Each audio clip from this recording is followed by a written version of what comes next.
All right, we're going to start talking about the church and how it had a huge influence on the lives and on uniting medieval Europe during this time, during the Middle Ages.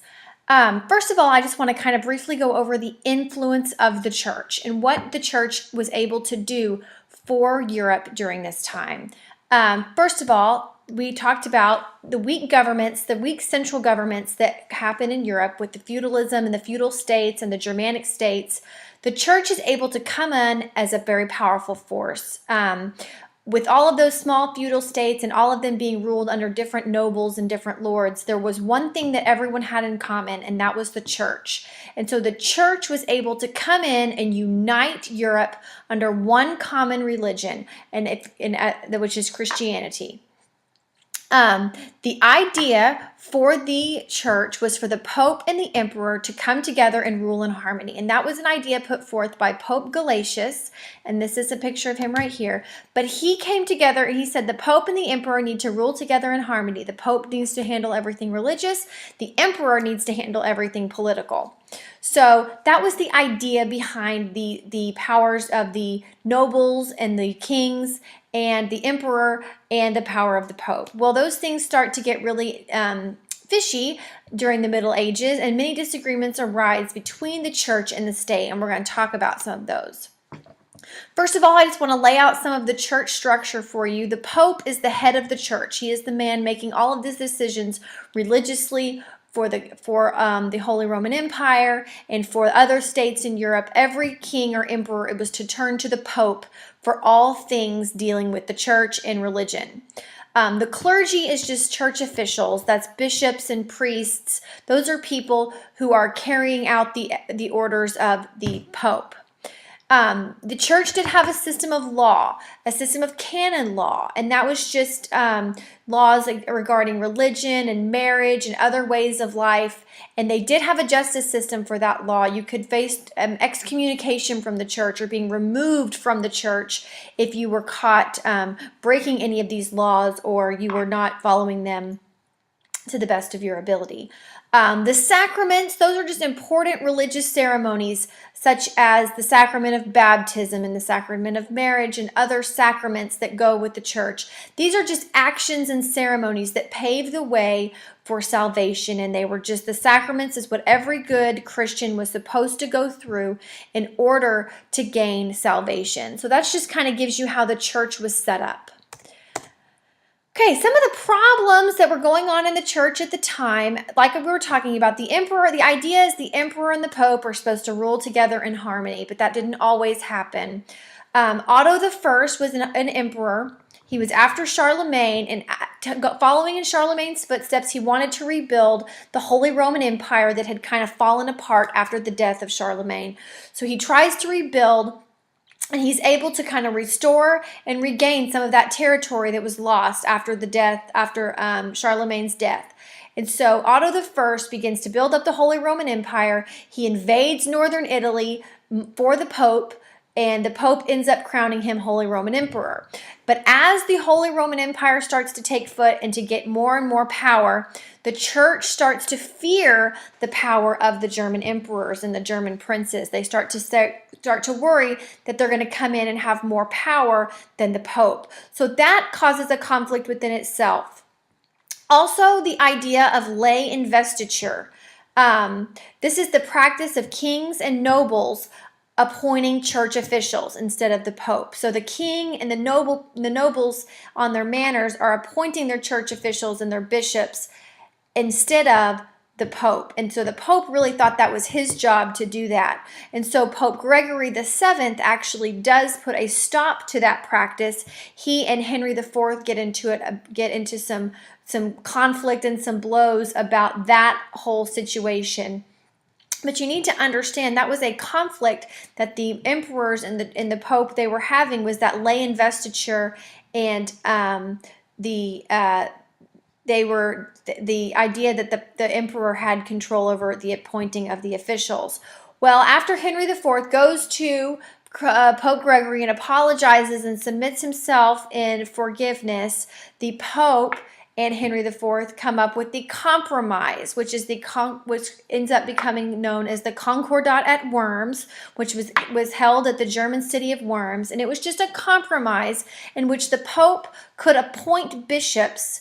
However, the emperor had the power to veto or intervene in that appointment. So the emperor could stop the appointment of a bishop they didn't approve or whatnot. But that was initially the power of the Pope. So they came up with a compromise. The church ends up being able to execute a lot of power in Europe at this time. Even though they were having lots of conflicts with the emperors, the church is able to remain this unifying force in Europe.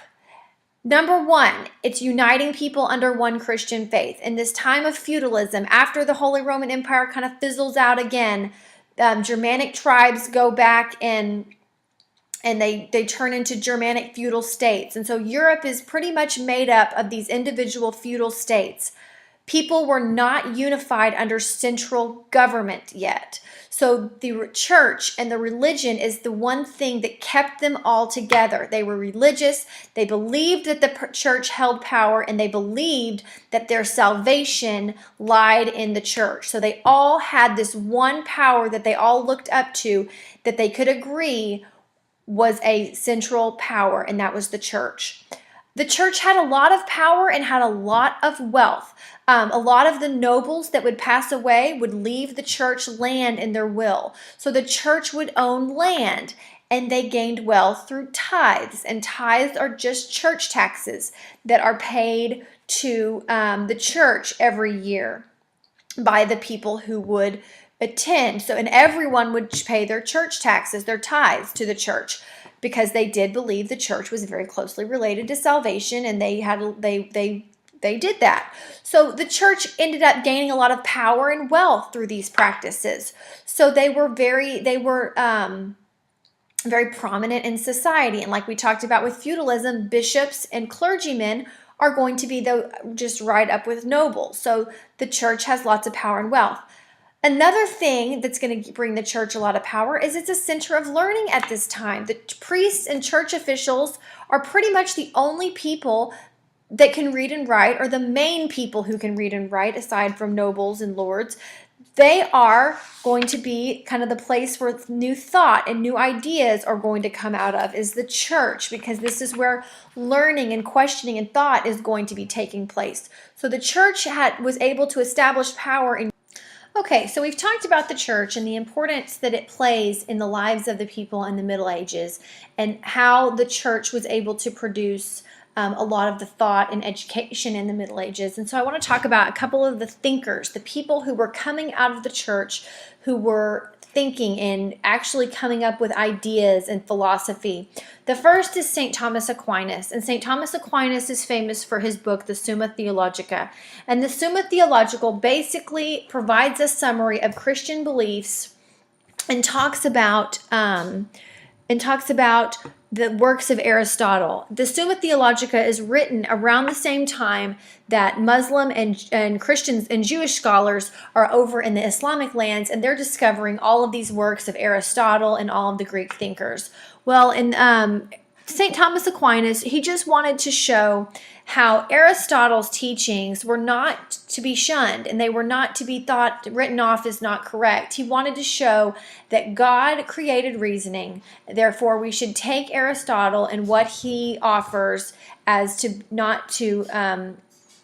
just to be part of that reasoning. So he didn't want people to discount Aristotle's teachings. He wanted them to see that they actually were compatible with Christian beliefs, and that Aristotle's thinking was aligned with Christianity. St. Thomas Aquinas also believes in natural law, and natural law are just kind of universal laws that are free and independent from any human-made laws. And natural law, they're just laws based on reason. It's basically like the idea that if natural law tells you to do what's good, it is what you should do.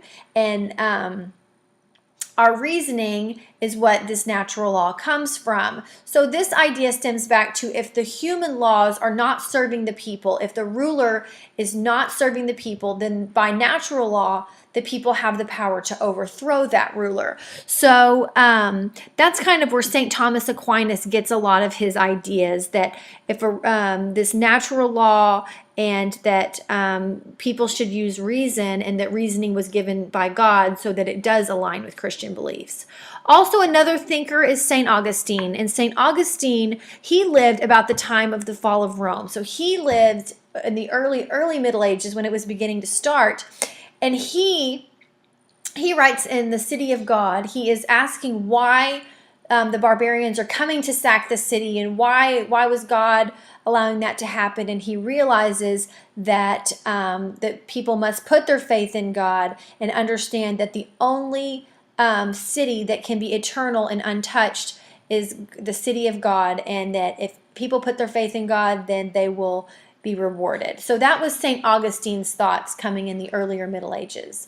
So these were some of the thinkers that were coming out of the church, some of the people that were coming up with thoughts. So people weren't totally suppressed during the Middle Ages. There was some religious thought, but it was centered around the church. And that's what we talked about. The church played such a huge role in the lives of these people. The thinking is going to center around the church.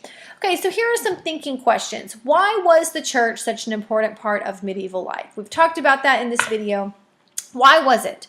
And then I want you to make a prediction. How is the church going to impact the political systems of Western Europe? How do you think the role of the church is going to impact further political